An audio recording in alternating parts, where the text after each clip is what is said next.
that's sort of my family history and why I'm saying I'm honored to be called a rancher. I'm honored to be a farmer because I don't have that history in my background. And I've worked really hard to connect with generational farmers, understand what it is to be a generational farmer, and learn from them.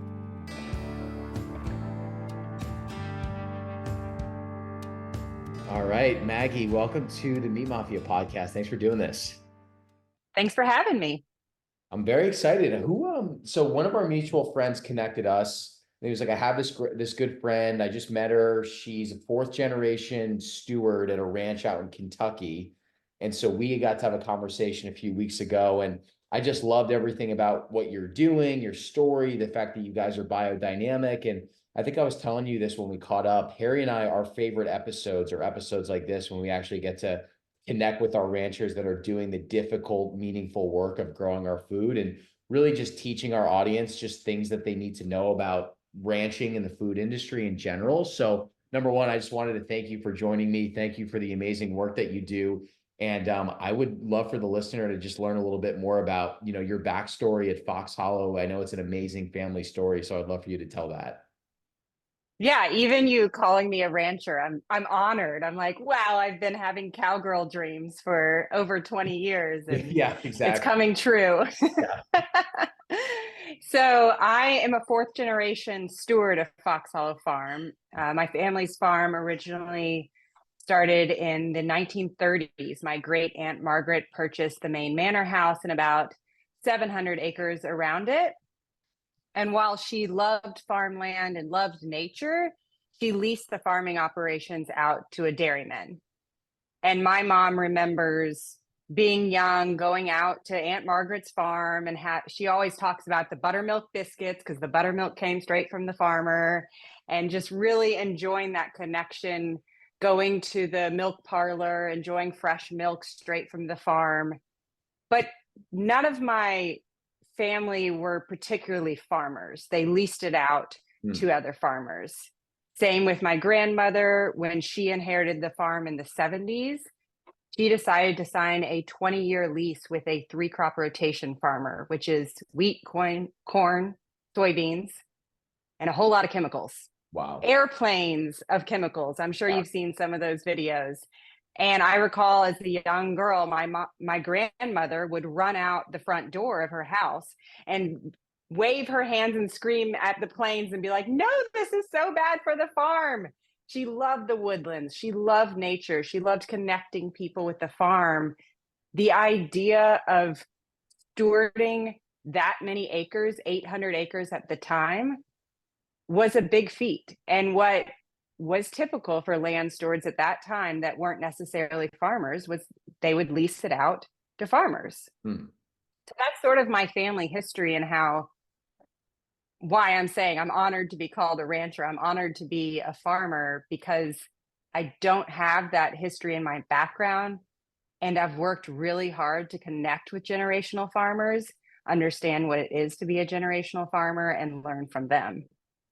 That's super interesting. So your family technically owned the land, but it's so difficult to actually manage 800 plus acres that they would naturally lease it out to be able to make some money for the property. But to your point, at that time, it's like the most commoditized crops are corn, wheat, and soy. So the likelihood of them finding someone to lease out the land were those products. So it's probably amazing to think back to the shape of the land in the 70s versus now it being this biodynamic grass finished ranch that's really improving the quality of the soil and the environment in general. But for you, so how did you kind of get re-involved in the ranch? I know you said you're honored to be called a rancher. I think you have a business background too, which is so cool to go from business into ranching and combine both of those passions. How did you kind of find your calling out on Fox Hollow? Yeah, so I originally built a relationship with the farm, which today is 1,300 acres. My grandmother ended up growing it a little more Nice. by buying up farms around us. She really cared about saving farmland, which Wow. was passed down to my mother and then again to me. And I remember going out and having this deep connection in the woods. My mother would take me and my brothers out to the woods most weekends, and we would just spend hours out there. It was my comfortable space. So I had a connection with the farm. I had a connection with nature being outside, but I definitely did not even imagine that one day my mom and I would be doing this project together and stewarding the land and building a biodynamic farm community. Yeah. In 2005, my grandmother got Alzheimer's in 2000. And by 2005, she just didn't have the capability to make decisions for the farm. And so it was up to my mom, aunt, and uncle to decide what to do. My mom lived on the farm, and she was very brave in saying, I'm going to take this on and we're going to create a biodynamic farm community. She did not know how to do that, but when she has an intention and she has a vision, she trusts that the help will come, and the help sure did come. Wow. We've been incredibly blessed to have people that have the knowledge, have the experience, and they respect my mom's vision, my vision, and see us blood, sweat, and tears out there trying to learn and trying our best to make this happen. So I was studying business and entrepreneurship at the time. I always felt this call that I wanted to own my own business, do my own thing. I kind of didn't like following the rules as a kid. I was terrible at school. I couldn't sit there. I wanted to be outside. I would look out the window and just wish I was out there instead. Yeah. You wish you were I on would the get farm in kicked the out. woods. Yeah. Exactly. I'd get kicked out of class constantly and was like, yes, I have to sit in the hallway. But I mean, my mom always encouraged me. She was like, you're smart. It's not, your issue is not school. It's that you just can't sit there inside and memorize things. Definitely. But she always made me feel smart. And my brothers were very encouraging. They were great at school. They got straight A's and were perfectly fine at sitting there. But they were always very nice to me about, Maggie, you got this. You're smart. You can. I was always quick with comebacks. I could stand up for myself. They pushed me to do that. That's for sure. And it's been interesting how that skill has transferred into being a grass-fed beef farmer. It's a pretty, well, the grass-fed beef industry is a little different, but being a rancher, it's a pretty male-dominant industry, Definitely, to say the least. Yeah. And to be able to stand my own and to admit that, no, I didn't grow up with a grandpa who taught me how to do this, but I will listen to you and I will learn. That's sort of always been my motto is I am willing to listen, I'm willing to learn, and I'm willing to try hard. Yes. I may not naturally have the knowledge, but that's what it's going to take. And so long story short, my mom sent me a book in 2005 called The Omnivores Dilemma. Great book. I have a feeling some of you have read that. Yes. And it shocked me to find out that our animals were being tortured. Yeah. So I set out, I said, I want to fix this. I'm never eating tortured meat again. I'm never taking for granted that those pictures on, a carton of milk that has a beautiful image of a cow so happily out there in the pasture. I took a very deep dive into where's our meat specifically coming from and what change can I play? What difference can I make with this gift of land? I mean, access to land is a huge barrier for young farmers. I had the land, I just didn't have the generational knowledge. Yes. So I wrote a business plan in 2006 for a grass-fed beef farm in Kentucky. It was part of a project at school. I went to Appalachian State University in Boone, North Carolina. Had a lot of fellow lovers of the outdoors, I would say. And I had a great team of smart people helping me out. They actually didn't know it was a real business plan that I was creating. I don't know if I believed it was real, but we made it all the way to the end of the process, did a full presentation. My mom even came and sat in class. No other parents came. Yeah. Oh, she was bawling by the end. She was so proud and just like, oh, you listened and you actually are going to do this? Like, she could not believe that I was seriously standing by her side and saying, Mom, you're right. We do need to do something and we can do this. And you know what? The extra bonus on top is we can make revenue doing this. Yeah. That's incredible. which is a tricky thing. Yeah.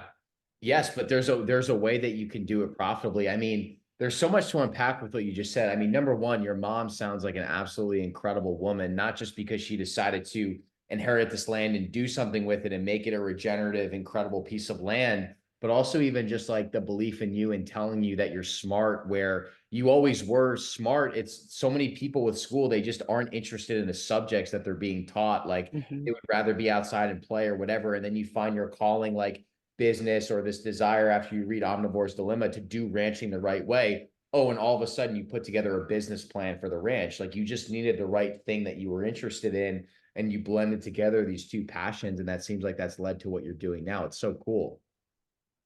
Yeah, and telling a story and building a brand really interested me.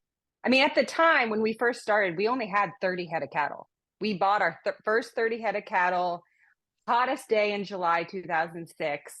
They came in, we had no idea what we were doing. We had the first little corral of fencing put in, but no other infrastructure really. We Yeah. didn't have a cattleman. We were shaky, but we were blessed with not really understanding what we were getting into.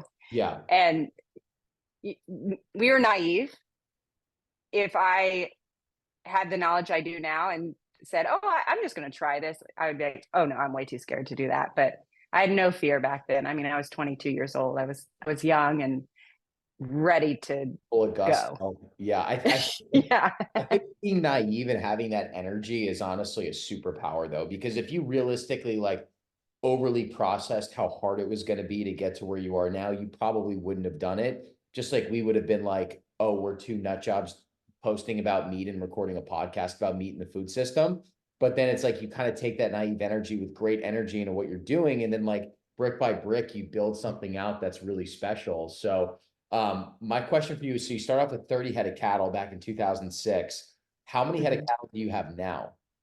We have 550. Wow, that's unbelievable. So from Yeah. 30 to 550. Yes, and we grew naturally. So we would save the mamas that had good genetics.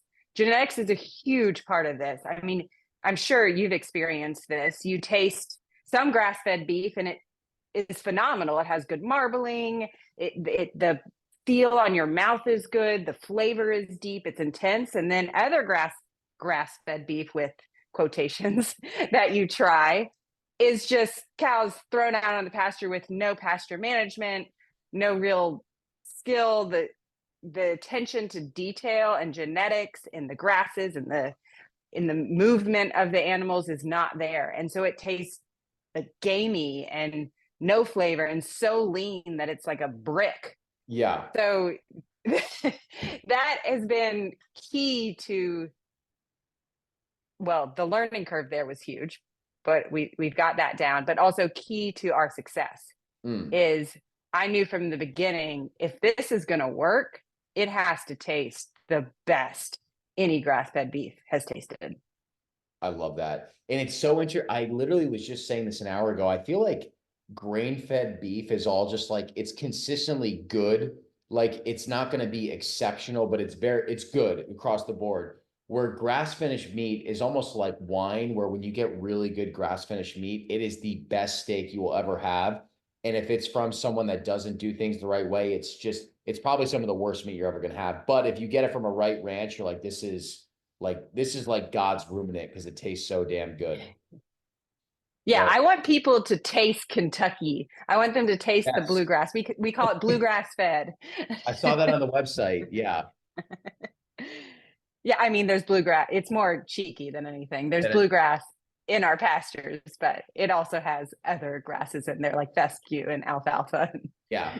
So how do you learn the ins and outs of cattle ranching? Because now it's like 2006. Because we talk to a lot of first gen ranchers now that will be like, honestly, I just started learning on YouTube. But you Mm, didn't have YouTube in 2006. So like how do you no. start to learn a lot of this stuff? So when I first started, the grass-fed beef wasn't a thing. As I mean, there was Omnivores Dilemma, there was Polyface Farm, Will Harris was just getting started. So there was some movement. And the main area that I studied was Argentina and Australia. Mhm. which was hard because I'd never been to either one of those places. Actually, I still haven't. I would love to go and just eat all the meat.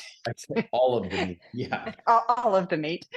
And so that's where I started studying.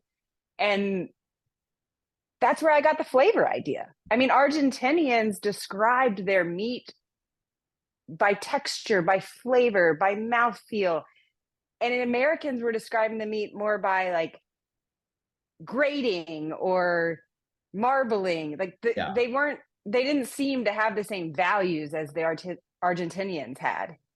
So that was sort of where I first started studying. And then I went out and seeked mentors. I went to visit different grass-fed beef farms. I went to White Oak Pastures and talked to Will Harris, see what he was doing. We had Alan Savory was around back then. We went to the Alan Savory Institute. I don't even know if it was called that back then, but there was knowledge out there. But honestly, it was talking to generational farmers. In Kentucky, we have more cattle anywhere east of the Mississippi. And so there are great cattle farmers in Kentucky. The problem is there's no market. So what cattle farmers are doing is they're raising these incredible cows, great calves, kind of the wrong genetics for finishing on grass. It's more how big, how fast can they grow them? But they have the animal husbandry that we need. And so talking to those generational ranchers was priceless. I was so blessed to be in a space that all around me were farmers that had tons of knowledge. So we have Wendell Berry is from Kentucky. I don't know if you're familiar with his writing. He's a writer, a poet around agriculture and farming. And he's one county over. And in his writing, I learned how to have connection to the land, how to be a steward of the land, how to listen to the land. And so it wasn't the technicalities of farming, but it was that relationship with farming that was so important to learn before you can really get too technical. Yeah. Got it. And when I was ready to get technical, we met our head herdsman, who now is still here today. He came in 2010 is when I met him. 2011, January 2011 is when he moved his family to our farm. He's from Murray, Kentucky, has a master's in forages, grasses. Yeah. He was a rodeo guy, so he is a cowboy. Yeah. He has taught me so much about cattle, farming. He's even taught me how to ride a horse like a cowgirl. Wow. His wife also has taught me, she taught me how to ride a horse, and then he taught me how to ride like a cowboy or cowgirl, I guess. Mm-hmm. And he's like family now. He's a partner that understands the importance of animal husbandry, the importance of genetics. He's very interested in details and studying and learning. He's constantly learning. And having a partner that has that generational knowledge and also the desire to continue learning has been key to our success. So finding that specialist that has that generational knowledge that could really help you scale and take things on Fox Hollow where you wanted them to be was huge, right? Yes. Yeah. We went through a lot of cattlemen.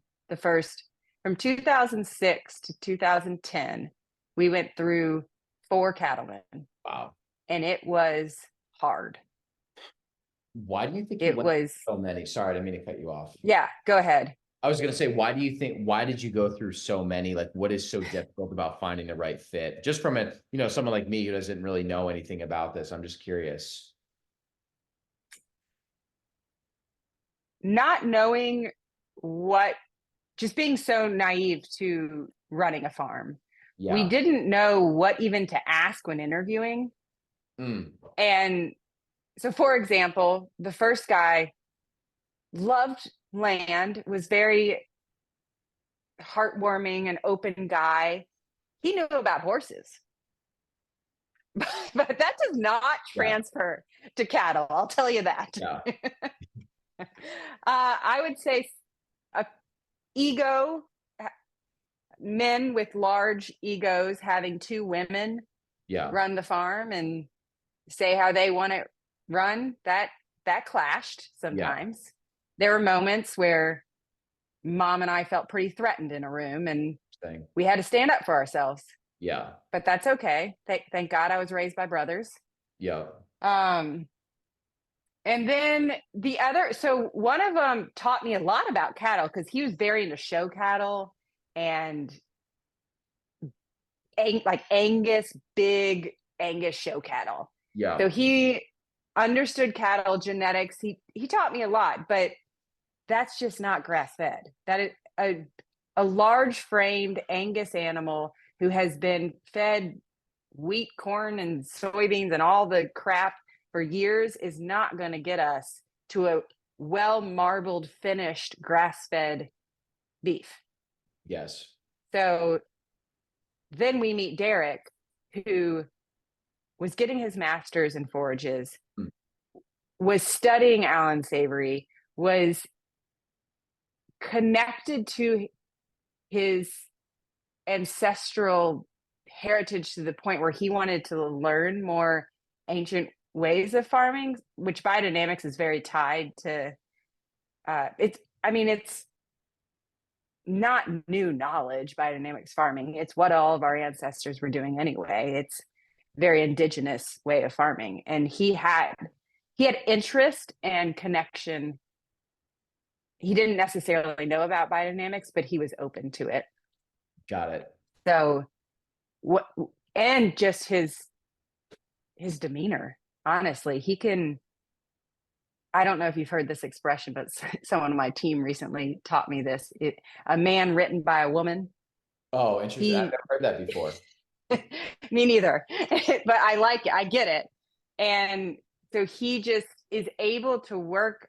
He's gentle. He's able to work alongside my mom and I and take the time to observe and explore with us in a pasture, and is just as fascinated by looking up as he is looking down, and will take the time to pause while I catch up on a horse, or he just understands that he's there to support the cattle, be part of this community, and not just to do a job, get it done, and go home at the end of the day. Yeah. So it's like this amazing blend of just like the exact practical knowledge you were looking for, and then just the soft skill and tangible component of him just being the right guy with the right fit. And like you said, it's you and your mom that are calling the shots, and there probably are old school cattlemen that it's not going to sit right with, and then the right person is going to absolutely love it and just fit into your world perfectly. But those are the things we're talking about, being 22 years old and just learning the industry. Like, you don't know what a good or a bad cattleman is until you make that mistake and hire the wrong person and learn about the industry. And then you're like, all right, well, now I'm going to correct that and make sure that doesn't happen again. And then you finally find the right person that sounds like has absolutely supercharged the farm in the best way possible. Yes, he has. Awesome. So you have 550 head of cattle. What other animals do you have out there as well? What else are you raising and growing? Yeah, so we also raise sheep, and typically I have around 2 to 4 pigs just for fun. So being a biodynamic farm, biodiversity is huge. It's like ducks, chickens, pigs. We've had turkeys in the past. I love animals and love just exploring what we can grow and what food we can put on our plates for it. Horses, obviously. Well, I don't know if it's obvious to you, but Kentucky, we have horses. Yeah. And one thing about the biodiversity of animals on a farm is, now that we've been doing it since 2005, now that we've been, building soil, building biodiversity, we have these people that will come to our farm very curious about, for example, there's this guy that studies bats from the University of Louisville, and he was like, I want to come see how many bats you have on your farm because you have the habitat for bats. He came out to our farm and he was blown away. Apparently we have more varieties of bats than any heather area around us from having healthy soil. So we have a lot of animals just naturally coming to our farm to live in this glorious habitat. That's incredible. I don't know if you know Yeah. Austin, but there's a huge bridge in town where like hundreds of thousands of bats live underneath this bridge. It's right near downtown Austin, and it's like the same time every day. It's like 6 o'clock at night when the sun is setting. They all go out from under the bridge and migrate, and there's so many bats that it like fills up the entire sky with black because there's hundreds and thousands of them, and it's like the bat crossing. I think that's what they call it, but totally unrelated. But you just reminded me of that story. But it's I love cool. that. I Yeah. can geek out on little side details like that. Yeah. But I mean, one of the things that you just reminded me of is, do you know Rome Ranch in Fredericksburg, the couple that founded Force of Nature and Epic Bar? They have this bison ranch out there. It's called Rome Ranch. And so they bought it. It was like this old decrepit piece of land. And they knew that they wanted to introduce like a pack of bison on there and try and incorporate regenerative practices. And the scientists that they brought out there to study the land, they were like, it's going to take you 30 years to regenerate this land. And they did it within 5. They fully regenerated within 5. And they've just said that the number of species that have been reintroduced naturally into the environment just by incorporating the pack of bison is amazing. And I would just love to know, with all the biodynamic practices you've implemented for almost 20 years, which is incredible, like what species or just like changes have you noticed on the land in general? The amount of just natural native plants in the pastures has been incredible, but also in our valleys and in our woodlands. And so when people will come out on hikes in our woodlands, and we'll take someone who's into foraging, and they're just blown away. I mean, you can't walk 10 feet without them geeking out on everything they can possibly eat. The milkweed, the native milkweed has come to our farm, which has attracted a ton of monarchs. Wow. Like late in the summer.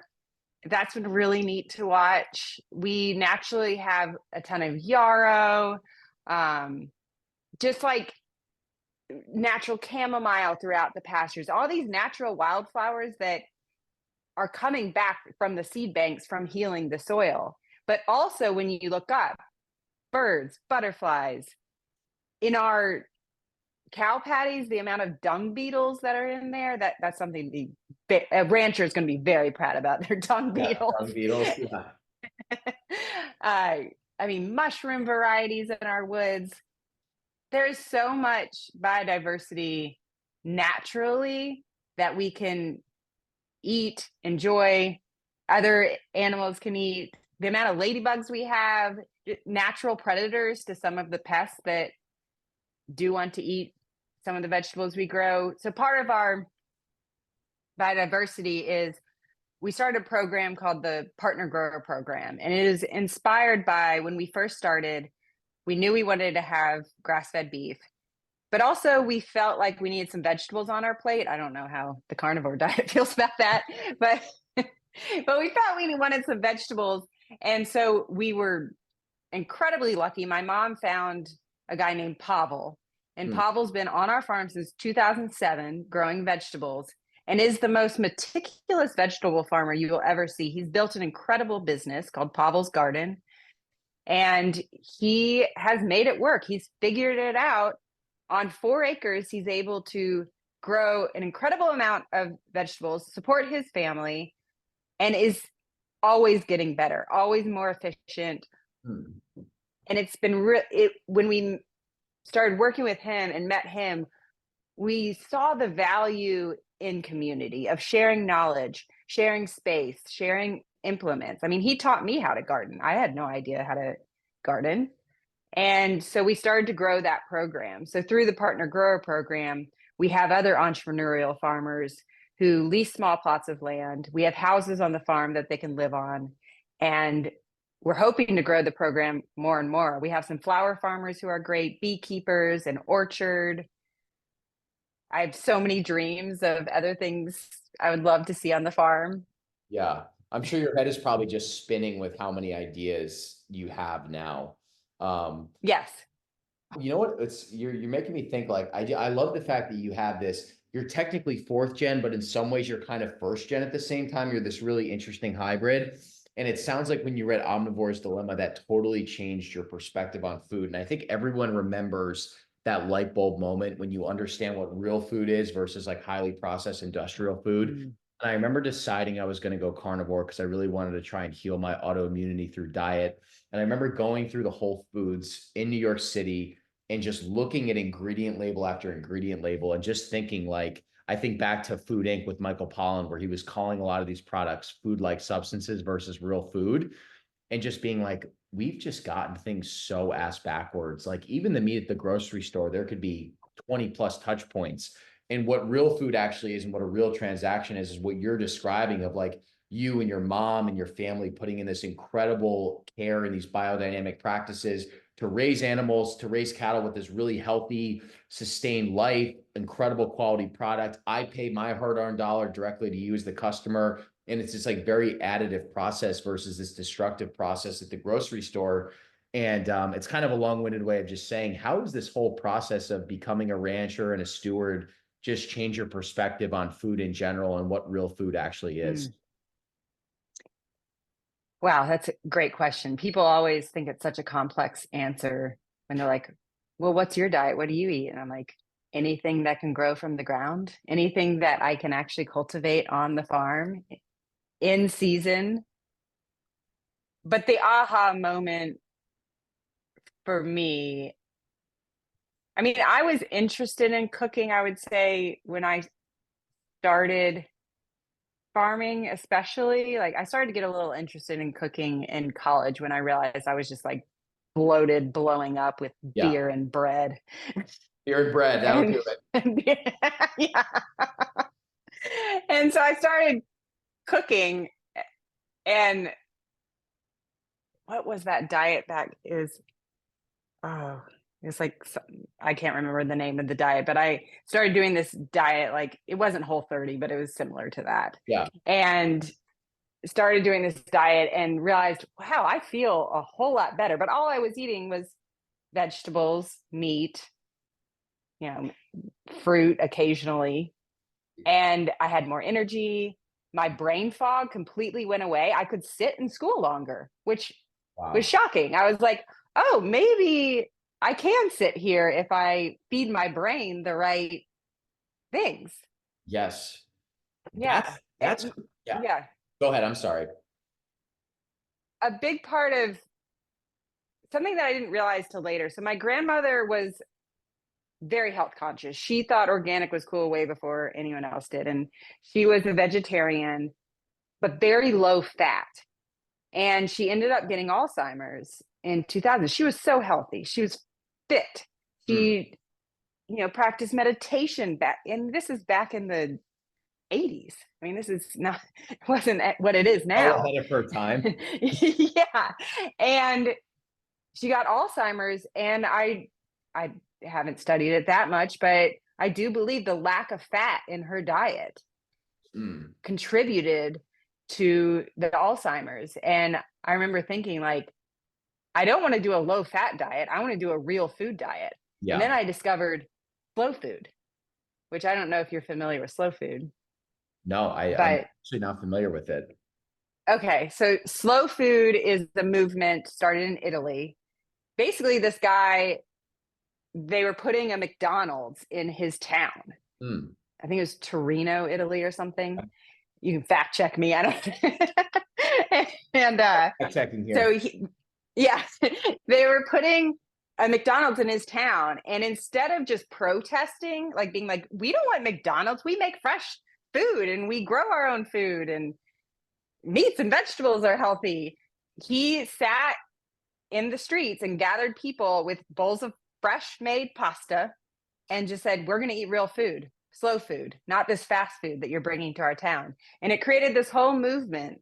And I connected with that really well because I just connect with real food. Mm. Like Michael Pollan was talking about, eat real food. I love that. That's the most Italian story of all time, by the way, and I absolutely love it. I know. I really appreciate what you said too. And I appreciated, I was actually laughing at your comment before. You were like, I don't know how you feel about vegetables on carnivore. And Harry and I have I know the Meat Mafia is like a very off-putting name, and you're like, these guys are probably carnivore. And I have so much admiration or respect for the carnivore diet. And honestly, when I was chronically inflamed like I was, I really just needed a red meat bone broth removal diet to just get the inflammation out of my system. But I think this concept of carnivore versus vegan is really just the wrong battle. And it's like, we Mm. should all be uniting against big food and industrial food and like connecting with your local rancher.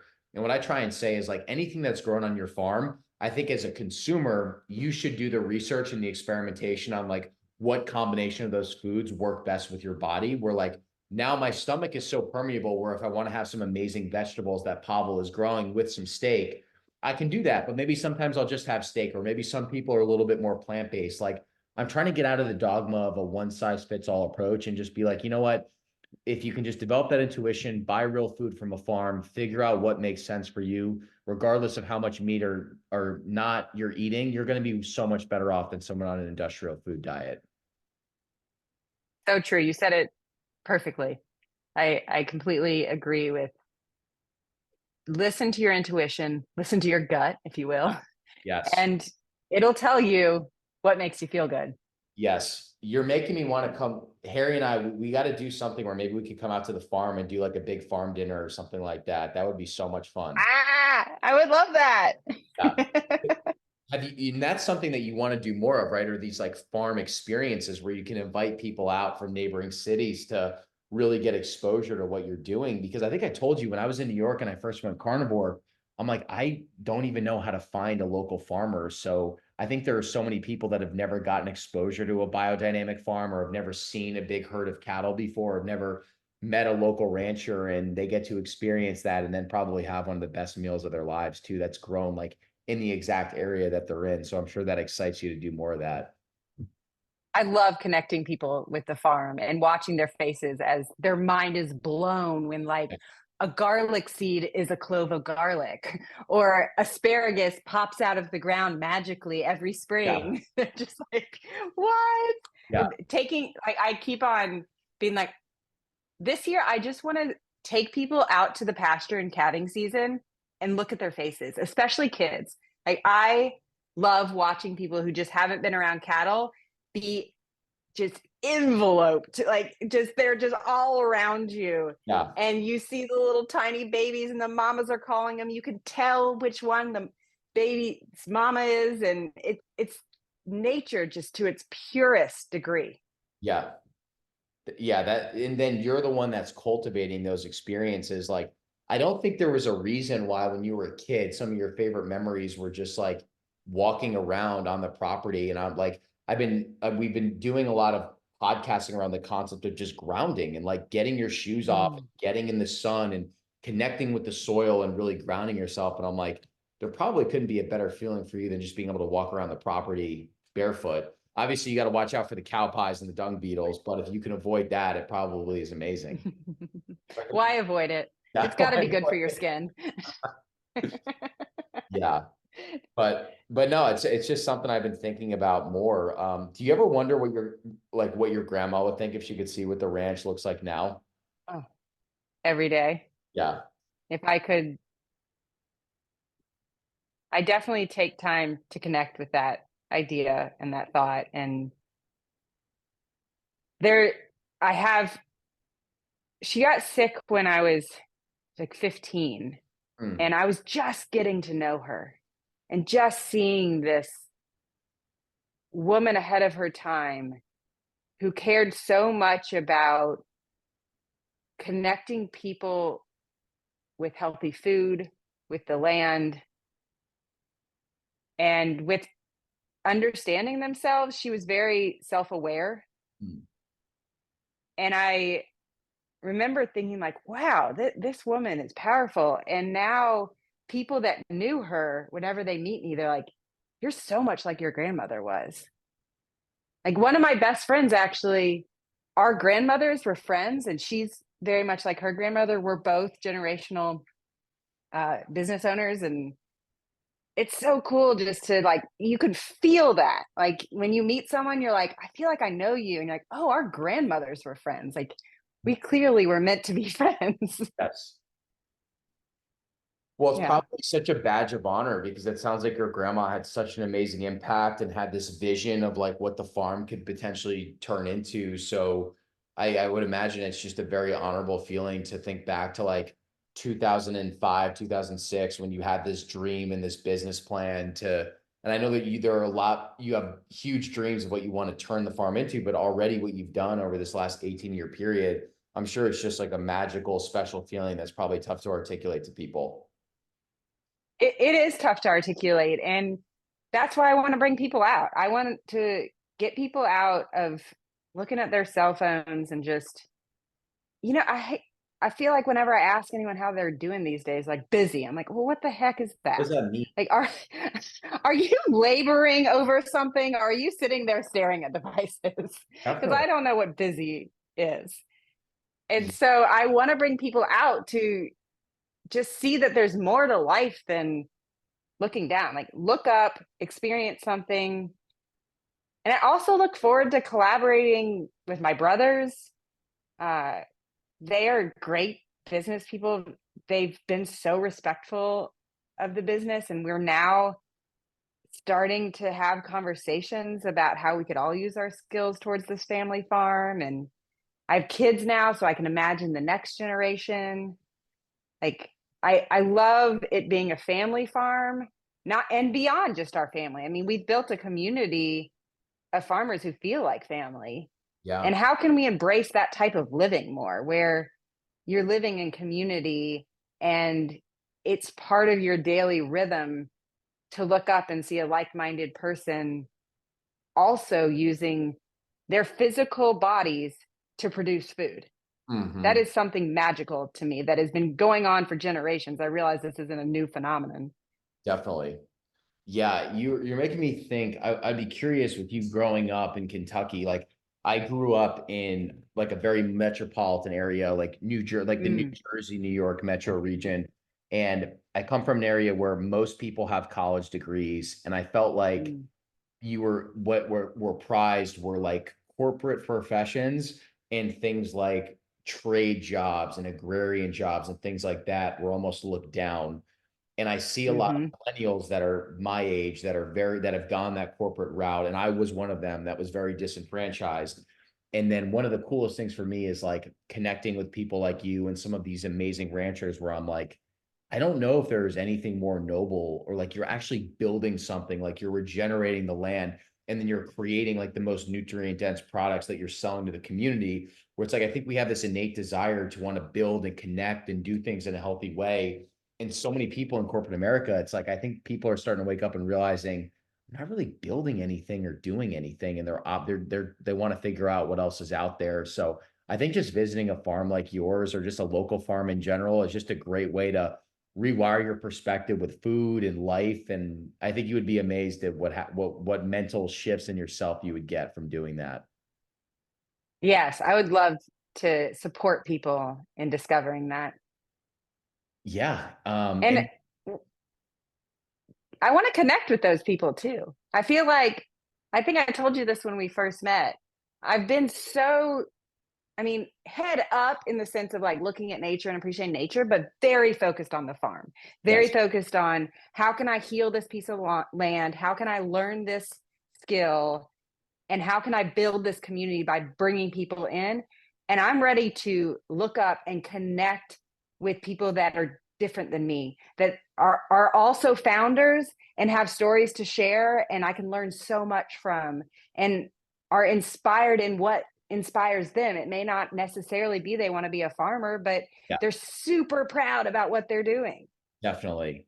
Yeah, like that pride around their craft is so cool. We literally the day before yesterday we had this our buddy Trevor on. He actually is starting a meat stick company called Man Bar. And it's a bison and beef bar with 30% fat in the bar. And so, Mm. we've gotten to know him over the last year. And, we had him on the podcast and have tried to help him out from a marketing perspective. And so he chooses as a thank you gift, he teams up with his buddy who's a blacksmith and he made us this incredible custom knife, this like big cutting knife that's really like a butcher's knife with like the little meat mafia insignia on it.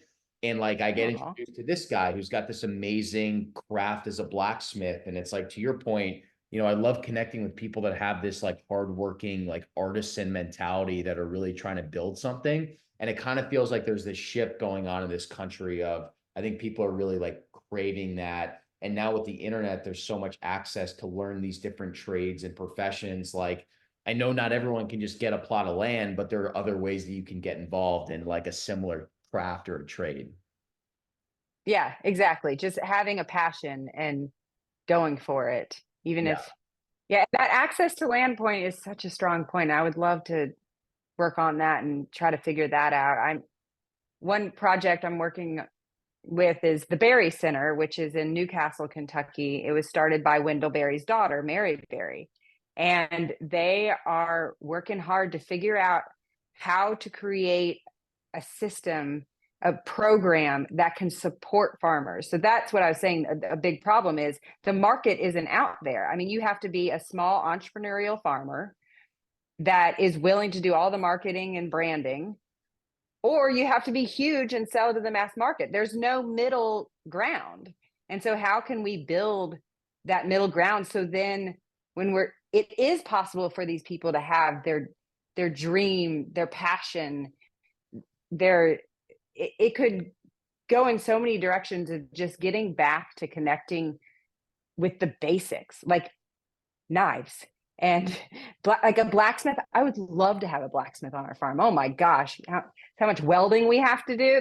It's I'll have to connect you ridiculous. with Wyatt then. He's super nice, really interesting guy. Um, Yeah. no, I think the future too is, and I don't know if this is the right answer or the wrong answer, but I see a lot of founders that make money online and then they kind of funnel that online wealth into physical businesses. I think that's part of the trend. And I also think that we're going to see first gen ranchers that maybe did well in a past life professionally and know how to raise capital and are able to pull in money from like VCs that have this similar mentality, that care about our food and want to invest in like a smart, savvy rancher. Then they can take that capital and actually buy farmland. Cause it's like, otherwise it's going to go to these massive farms or Chinese farms or bizarre private investors that are probably going to monocrop it and turn it into fake meat and all the other BS that's out there. Like, we kind of have to have that skin in the game. And I hope we see this continued trend of hungry first gen ranchers that are able to raise capital and start acquiring some land and doing some good with it. Yes, let's support those folks. Yeah. And I think I can't believe how far along Fox Hollow is. Like, it's shocking to me. I'm like, Mom, you are brilliant. How did you know this was going to take off? Yeah. So if you look back at your initial business plan, were there any things that you were really on the money with? And was there anything that you were like, oh, wow, I totally missed this? Like, I know you wrote it super long ago, but I'm just curious if you remember anything. I look predictions. at it. Yeah. I still look at that. I would say with the like marketing branding side, I was pretty spot on. I'm like who the target market is and sort of what it's going to take to build that. And the other thing, so when I wrote it, I was like, oh no, this is a 20-year return on investment. There's no way I'm convincing my family to do this. And now that we're almost to 20 years, I'm like, no, we did it. Like, this is pretty cool. That's why I'm like looking up, I think, too, because I'm like, oh, like I'm to the end of where I went then. So now I have this new chapter that we can start. And I mean, where I went wrong, infrastructure is so expensive. Things break. There are so many buildings on our farm that we have to take care of. Thank God, my brother-in-law, he's been helping so much. We have this other guy, Josh, who he knows plumbing, he knows electric. I mean, you got to have, like you were saying, trade skills. Oh my gosh. Like, those are priceless. Yeah. My girlfriend's dad has been a plumber. He's an incredible plumber and craftsman. So like, not only is he a plumber, he built like every house in their neighborhood. And I'm like, this guy can do anything. It's like the guy that you're talking about. I'm like, I got to get out of the city boy mentality. But you even see it on your ranch is like, you need people that have those savvy skills to be able to do the repairs and maintain the infrastructure and all that stuff. Otherwise it gets very expensive. Yes. And then one thing I should have known this about myself, but I sure do care a lot about beautification. I mean, I try so hard to be this chill, we're on a ranch, there's, piles of rebar over here, and I'm okay with, you know, brush piles and things like that. But oh man, it's hard for me to digest that. I want everything to just feel like this fairyland. Yeah. And Yeah, that costs money, by the way. sure. Like, I'm sure. Well, it also should be encouraging for a lot of people that you have this 20-year ROI, and it sounds like you exceeded that faster than you thought you were going to. And I think we need to break this mental paradigm around the fact that biodynamic and regenerative practices can't be profitable. In fact, I think they can be extremely profitable. And I hope that people embrace that, because I think a lot of people are just like, oh, ranching is just like, you're just going to lose money. It's not a money-making business. And I think there are a lot of ranchers that have like really breaking that mold and that paradigm. So yeah, I'm just getting to where I'm understanding that. I was very distracted in the beginning. And I mean, honestly, up until about 5 years ago, I was very distracted by, let's do this, let's do that, let's try this. I mean, you can be that way, especially when there's so much to do and so far to go. And yeah. I made so many mistakes that wasted a lot of money.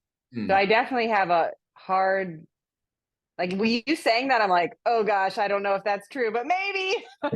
Yes, it's true that I do agree. Yes, it's true. It can be profitable. And the Berry Center has helped me see that and prove that, because they are very Yeah. smart, and that's the work they're doing. They're trying to show that ranching can be profitable, and we can build this co-op that can take farmers Yes. from sending cattle out to the market. But staying, like you were saying, that there are people that had past careers and have these skills. Oh my gosh, I could have used some of those skills in the beginning. I mean, now people are willing to talk to me and they're like, let me look at your numbers. Let me help you out. I am sharing my numbers with people now that I'm like, I need something. Well, what do I need? What do I need? And that was really hard to get past, especially I feel like in the beginning, if I ever went to like my accountant or anyone for financial advice, like basically they lived in the widget mindset, like you need more widgets. I'm like, no, we're naturally growing our herd. So what do I need? Yeah. And now there's tallow, there's liver pills, there's dog treats. I mean, it's infinite what It's, you can do. it's unbelievable. All Yeah. these, So all these parts of the cow that were probably worthless in '06. It's like, you can literally start multiple businesses just based on these products. yeah, so that's where I am now.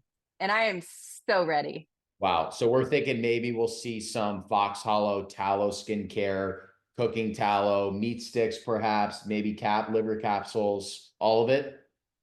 Yeah, I hope so. Love that. We need it. We need more. I need more partners, but Yeah. Well, we should talk, because maybe I know a guy or two. Yeah. yeah, I mean, realistically, I'm also a mama, and I have 3 little kids, and I absolutely love spending time with them on the farm. And so I am realizing I need some partners. And I Mm. think that's what women have done for years, is families and community and help each other, and just it'll be a lot easier than trying to do it all yourself. Oh my gosh, 100%. I mean, even with our supplement company, Noble, just finding the right people that understand finances and operations, because it's like Harry and I are front end guys. We formulated the product, but we're really sales and marketing guys, and we love building community and love speaking about this stuff and trying to spread the product as far and wide as possible. But it's like, balance sheet, margins, stuff like that. When you bring in the right specialist, it's like, wow, this just made my life. Why was I even trying Mm. to do this? I should have just brought in a specialist from day one, and my life would have been so much easier. And it sounds like you've experienced the same thing too. It's like, Oh, I did that for 17 years. yeah. Yeah. So it's like, bring in the right A players. That way that gives you more of that like work-life balance and time to spend with the kiddos and prioritize the things that you want to prioritize. hmm I'm That's glad I did that, though. I wouldn't have appreciated it as much as I do now, well, then there's this, finding that help. yeah. And because there's probably this amazing aspect of like, Maggie knows everything about the farm. And I think there's value in just being that person that's kind of like knows the ins and outs of everything.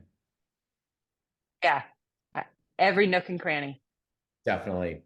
So what's the best way for people to connect with you, whether it's like learning more about Fox Hollow, ordering some of your products? I know you're sandwiched in between like two major cities. So for people that are maybe there that want to connect with you and maybe come out to the farm, like, yeah, just any information you want to share about the farm. Yeah. So we're about 20 miles outside of Louisville, Kentucky. We're close to Cincinnati as well. We love people coming to visit us. We're near Indianapolis. We're in a great little triangle there in the Midwest. Definitely. And you can visit foxhollow.com. We ship nationwide. And also our Instagram's pretty fun, I would say. It's Fox Hollow Farm KY. Yeah. Yeah. I also have a TV show on PBS stations across the nation called The Farmer and the Foodie. My partner Lindsay and I, she's the foodie, I'm the farmer. We visit different farms around Kentucky. It's a great way to just understand where farmers are coming from, learn more about farmers, but then also Lindsay creates these like super approachable recipes made with local ingredients. So Awesome. that's a fun watch. So you're doing a lot. I know you have big dreams and a lot more to come, but it's just so cool to learn more about stories like this and everything, like even just the origin stories with your grandma and expanding the land to everything that you and your mom are doing now. It's like, it's a very inspiring story. I feel like I'm on fire after this podcast. So I just appreciate that.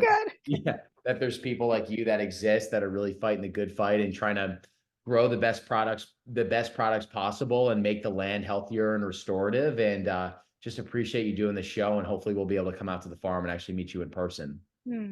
I would love that. Thank you so much. Thanks for having me. This was fun. I'm inspired too. So Yeah. let's do this. Awesome. Thank you, Maggie. Thanks.